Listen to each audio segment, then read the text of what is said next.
আসসালামু আলাইকুম প্রিয় দর্শক, আজকে দুটো উপনির্বাচন হলো, একটা বগুড়া 6 আর একটা শেরপুর 3। বগুড়া 6 আসলে আমাদের যে সাধারণ নির্বাচনটা হয়ে গিয়েছিল, সেই নির্বাচনে জনাব তারেক রহমান সাহেব প্রার্থী ছিলেন, উনি জিতেছিলেন এবং উনি একাধিক আসনে জিতেছিলেন বলে উনি ঢাকার আসনটা রেখে বগুড়ার আসনটা ছেড়ে দিয়েছিলেন। কাজেই সেখানে একটা উপনির্বাচন হয়েছে। আরেকটা নির্বাচন হয়েছে শেরপুর 3 আসনে। শেরপুর 3 আসনে নির্বাচনের আগে ওখানকার যে জামায়াতে ইসলামী যিনি প্রার্থী ছিলেন, তিনি হঠাৎ করে মারা গিয়েছিলেন এবং ওনার মৃত্যুর কারণে ওই আসনটা নির্বাচন স্থগিত হয়ে যায় এবং সেই নির্বাচনটাও আজকে হলো। এই দুটো নির্বাচন আজকে হয়েছে। বিএনপি সরকারের অধীনে, মানে এই নতুন তারেক রহমানের যে বিএনপি সরকার, সেই সরকারের অধীনে এটা হলো প্রথম নির্বাচন। কেমন হলো এই নির্বাচনটা? এই নির্বাচনটা কি অভিযোগবিহীনভাবে হতে পেরেছে? এটা নিয়ে কিন্তু বিস্তর প্রশ্ন এর মধ্যে উঠেছে। বগুড়া 6 নিয়ে তেমন কোনো অভিযোগ, খুব জোরালো কোনো অভিযোগ এসেছে বলে আমি দেখিনি এখন পর্যন্ত। টুকটাক অভিযোগ ছিল, কিন্তু শেরপুর 3 আসনে প্রার্থী নিজেই, আমি দেখলাম একটা ভিডিওতে দেখলাম, উনি একটা প্রেস কনফারেন্স করেছেন এবং সেই প্রেস কনফারেন্সে উনি বেশ কয়েকটা অভিযোগ একদম খুঁটিনাটি সহ, কোন জায়গায় তারা দেখেছে যে মুড়ির উল্টা পিঠে, মানে ভোটার যে ব্যালট পেপার যেটা আছে তার অপর পাতায় কিন্তু আপনার সহকারী প্রিজাইডিং অফিসে সিল লাগে, সিগনেচার লাগে, প্রতিবার যখন নেবে তখন একটা করে দিয়ে দেওয়ার কথা আর কি, কিন্তু আগেই সবগুলি সিল স্বাক্ষর দিয়ে রাখা। এটা অনেকে হয়তো বলতে পারবেন, হয়তো বলবেন, দাবি করবেন যে তাদের নাকি তাড়াতাড়ি কাজটা হয় সেই জন্য করা হয়েছে, কিন্তু এই দাবিটা আসলে ধোপে টেকে না। টেকে নাই কারণে নিয়মটাই হলো, যখন একজন ভোটার আসবে তখনই তার সামনেই সেটার মধ্যে সিল এবং সিগনেচার সহ ওনার হাতে দেওয়া হবে, এটা যেটা বৈধ ভোট হতে যাচ্ছে এটা প্রমাণের জন্য। আগে ভাগে আপনি করে রাখতে পারেন না। আর তাছাড়া দুইটা নির্বাচনের কেন্দ্রেরই, মানে দুইটা আসনেরই কোনো কেন্দ্রে এই নির্বাচনে এমন কোনো ভিড় ছিল না যে আগে ভাগে সিগনেচার না করে রাখলে ভোট দেওয়া যেত না। কাজে এটা একটা অন্যায় হয়েছে। এবং শেরপুর 3 আসনে যিনি প্রার্থী, উনি বলেছেন যে উনি এই ব্যাপারে অন্যায়টা দেখালে তারা ভুল স্বীকার করেছেন এবং প্রিজাইডিং অফিসের কাছে কমপ্লেন করা হলে উনিও ভুল স্বীকার করেছেন। এবং এ ধরনের ঘটনা শেরপুরের কয়েকটা কেন্দ্রে কিন্তু ঘটেছে। কোনো কেন্দ্র থেকে জামাতের যিনি পোলিং এজেন্ট আছে তাকে বের করে দেওয়া হয়েছে, মারধরও করা হয়েছে কয়েকটা জায়গায়। এই সবগুলি উনি খুঁটিনাটি একটার পর একটা উনি প্রকাশ করেছেন, জামাতের যে প্রার্থী। এবং প্রকাশ করার পর তারপর উনি বলেছেন যে আমরা এই নির্বাচন বর্জন করলাম। ভেবে দেখুন, দুটো নির্বাচন মাত্র, মানে দুটো আসনের নির্বাচন, তার মধ্যে একটাতেই বর্জন, মানে প্রতিদ্বন্দ্বী প্রার্থী নির্বাচন বর্জন করেছেন, মানে 50% আসনেই বর্জন হলো আর কি। কাজটা কি ভালো হয়েছে? মানে ভালো বলতে আমি প্রশ্ন করেছি, বর্জনটা ভালো হয়েছে কিনা সে আলোচনা না। আলোচনা হলো বর্জনের মতো ঘটনাটা ঘটলো কেন, সেই আলোচনা। কী এমন ঘটলো? একটা নির্বাচন করবেন ঠিকঠাক মতো, তাও কেন পারবেন না? নির্বাচন কমিশন বলেছে আন্তর্জাতিক নির্বাচন তারা করতে চান, করবেন। এবং তাদের ভাষাটা কি, আমার তো নির্বাচন কমিশনের ভাষাও পছন্দ হয়নি। আমি একটা নিউজ পড়লাম, সেই নিউজে বলা হয়েছে যে নির্বাচন কমিশনের সচিব তিনি বলেছেন যে আমরা খতিয়ে দেখা শুরু করেছি। I already asked for the report from my respected officer, that's all. মানে উনি ওখানে খবর নেওয়া শুরু করেছেন। দেখুন, দুটো মাত্র নির্বাচন, তো আপনি কি সবগুলি কেন্দ্রে আপনারা কি সিসিটিভি বসিয়েছিলেন? পড়াতে পারতেন, বসিয়েছেন কিনা আমি জানি না। যদি বসিয়ে থাকেন আপনার তো দেখার কথা, আপনি রিপোর্টের জন্য ওয়েট করা দরকার। ঢাকা বসে আপনি বুঝতে পারেন কী হয়েছে, যে অভিযোগগুলো এসেছে, অভিযোগগুলো কেন আসলো। তো এই যে বিষয়গুলো আমি কি বলবো, আর এই যে ভাষায় তারা কথা বলতেছেন, এই সচিব আরও বলেছেন এটা তাদের রাজনৈতিক ব্যাপার, এটা নিয়ে কোনো মন্তব্য নেই।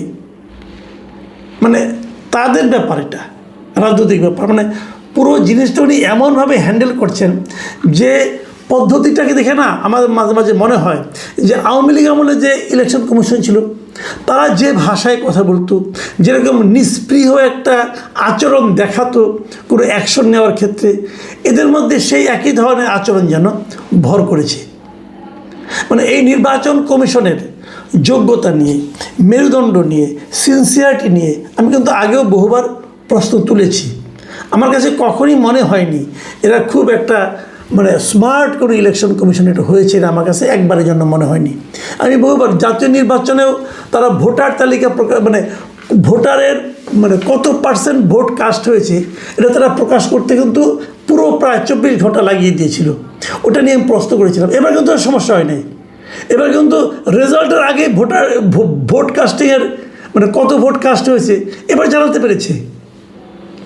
এবং আমি তো বললাম, আমি যত নির্বাচন দেখেছি কখনোই এমন হয়নি যেটা নাকি গত জাতীয় ফেব্রুয়ারির নির্বাচন হয়েছিল। কারণটা কী ছিল? আমি সেই কারণটাও আমার সন্দেহটা আমি বলেছিলাম। সেই সন্দেহটা ছিল বেসিক্যালি ওই আপনার গণভোটে বেশি ভোট দেখাতে হবে এটার কারণে। এটা আমার ধারণা ছিল।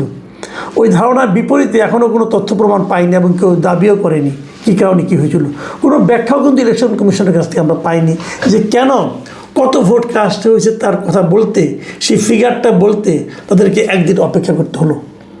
যাও, এবার অবশ্য তারা সেই কাজটা করেনি, এবার শুরুতেই বলে দিয়েছে। কিন্তু প্রশ্নটা আমার অন্য জায়গায়। সেটা হলো একটা নির্বাচন আপনারা কিন্তু ঠিকঠাক মতো করতে পারলেন না এবং সেখানে অভিযোগ আসলো। জামায়াতের আমির নিজেও অভিযোগ করেছেন। জামায়াতের আমির তার ফেসবুক পেজে বলেছেন যে দলীয় সরকারের অধীনে বগুড়া 6 উপনির্বাচন ও শেরপুর 3 আসনে সাধারণ নির্বাচন অনুষ্ঠিত হয়েছে। দলীয় সরকারের অধীনে নির্বাচন কি হতে পারে তার বিভৎস রূপ ইতিমধ্যে জাতির সামনে চলে এসেছে। ভেবে দেখুন, উনি জামায়াতের আমির কেবল না, উনি কিন্তু সংসদের বিরোধী দলীয় নেতা। তার মানে উনি এই নির্বাচনকে কিভাবে মূল্যায়ন করছেন? বলেছেন যে একটা জাতীয় সরকারের অধীনে কতটা খারাপ নির্বাচন হতে পারে তার একটা নমুনা আমরা এখানে দেখলাম। সরকারের জন্য সম্মানজনক হলো। আমরা কিন্তু মনে করতে পারবো, আরও আগের কথা বলি, একটু পিছনে যাই। সেটা হলো যে 91 সালে যে নির্বাচনটা হলো সেই নির্বাচনে কিন্তু বিএনপি জিতেছিল এবং সেই নির্বাচনটা অবাধ সুষ্ঠু নির্বাচন ছিল। ওই সময় সিইসি ছিলেন বিচারপতি আব্দুর রউফ, নিশ্চয়ই আপনাদের মনে আছে, এবং উনি খুব ভালো নির্বাচন করেছিলেন। কিন্তু এই বিচারপতি আব্দুর রউফ যখন নাকি মাগুরায় একটা উপনির্বাচন হলো সেই নির্বাচনটা কিন্তু ভালো করতে পারেননি, বরং সেখান থেকে পালিয়ে চলে এসেছিলেন। সেটাও কিন্তু বিএনপি সরকারের আমলে হয়েছিল। তখন বলা হয়েছিল এবং তারপরে আরও অনেক বছর পরে বিভিন্ন সময়ে মাগুরা নির্বাচনটা কিন্তু উদাহরণ হিসেবে আনা হয়েছে এবং এখান থেকে যে সিদ্ধান্তে পৌঁছা গেছে সেটা হলো যে দলীয় সরকারের অধীনে কখনো একটা ভালো নির্বাচন হয় না আমাদের দেশে। সেই নির্বাচন কমিশন যত স্ট্রং হোক কিংবা স্ট্রং না হোক সেটা কোনো ম্যাটার করে না। ম্যাটার করে ওই সময় নির্বাচনের সময় সরকারটা কে আছে। সরকার যদি কোনো রাজনৈতিক দলীয় সরকার হয় তাহলে সেই সরকারের অধীনে নির্বাচন ভালো হয় না। সেই যে উদাহরণটা বিএনপি তৈরি করেছিল, বিএনপি এইবারের নির্বাচনটা হয়তো মাগুরার মতো নয়, কিন্তু এই নির্বাচনটার মধ্যে যদি কিছুমাত্র কলঙ্ক থাকে, কিছুমাত্র অভিযোগ থাকে, সেটা কি বিএনপির জন্য বাড়তি কোনো সম্মান বয়ে আনবে? আনবে না। বিএনপি ব্যাপারে সতর্ক ছিল না, কোনো সন্দেহ নাই। বিএনপি যদি তার দলের লোকজনকে, শেরপুরে যারা নাকি দলের নেতাকর্মী আছেন তাদেরকে ওরা যদি সতর্ক করে দিতেন আগে ভাগে যে আমরা কোনো ধরনের অভিযোগ শুনতে চাই না, জনগণ যে ভোটটা দেবে সেটাই হবে, তাহলে কিন্তু এই দৃশ্যগুলো আমাদের দেখতে হতো না। জামাতের প্রার্থীকে আমি দেখেছি, উনি একদম বিএনপির কোন লোক কী করেছে নাম ধরে ধরে উনি উল্লেখ করেছেন। এগুলি কি বিএনপির নজরে এসেছে? বিএনপি কি তাদের বিরুদ্ধে কোনো অ্যাকশন নেবে? একটা সামান্য ভোটেও যদি গণ্ডগোল ধরা পড়ে ইলেকশন কমিশনের কি উচিত নয় সেই নির্বাচনটা বাতিল করে দেওয়া? মনে রাখবেন, একটা কথা বলে শেষ করি যে আমাদের দেশের সবচেয়ে আওয়ামী লীগ সরকারের বিরুদ্ধে অনেকগুলি অভিযোগ ছিল, কিন্তু আমার বিবেচনার সবচেয়ে বড় অভিযোগটা ছিল আওয়ামী লীগ সরকার নির্বাচন ব্যবস্থাটাকে নষ্ট করে দিয়েছিলেন এবং সেই ঘটনার পুনরাবৃত্তি আবার হোক এর অবশ্যই আমরা চাই না, কিন্তু সেই ঘটনার সূচনা হয়ে গেছে অথবা হচ্ছে এমন কথাও যদি কেউ বলেন, যেমনটি জামাতের আমির বললেন, সেটাও আমাদের শুনতে ভালো লাগে না। আমি আশা করি এই বিষয়গুলির দিকে বিএনপির যারা হাইকমান্ড আছেন তারা নজর দিবেন, কিংবা কে জানে হয়তো তাদের প্ররোচনাতে এটা হয়েছে, বলতে পারবো না। প্রিয় দর্শক, এখন এ পর্যন্তই। আল্লাহ হাফেজ।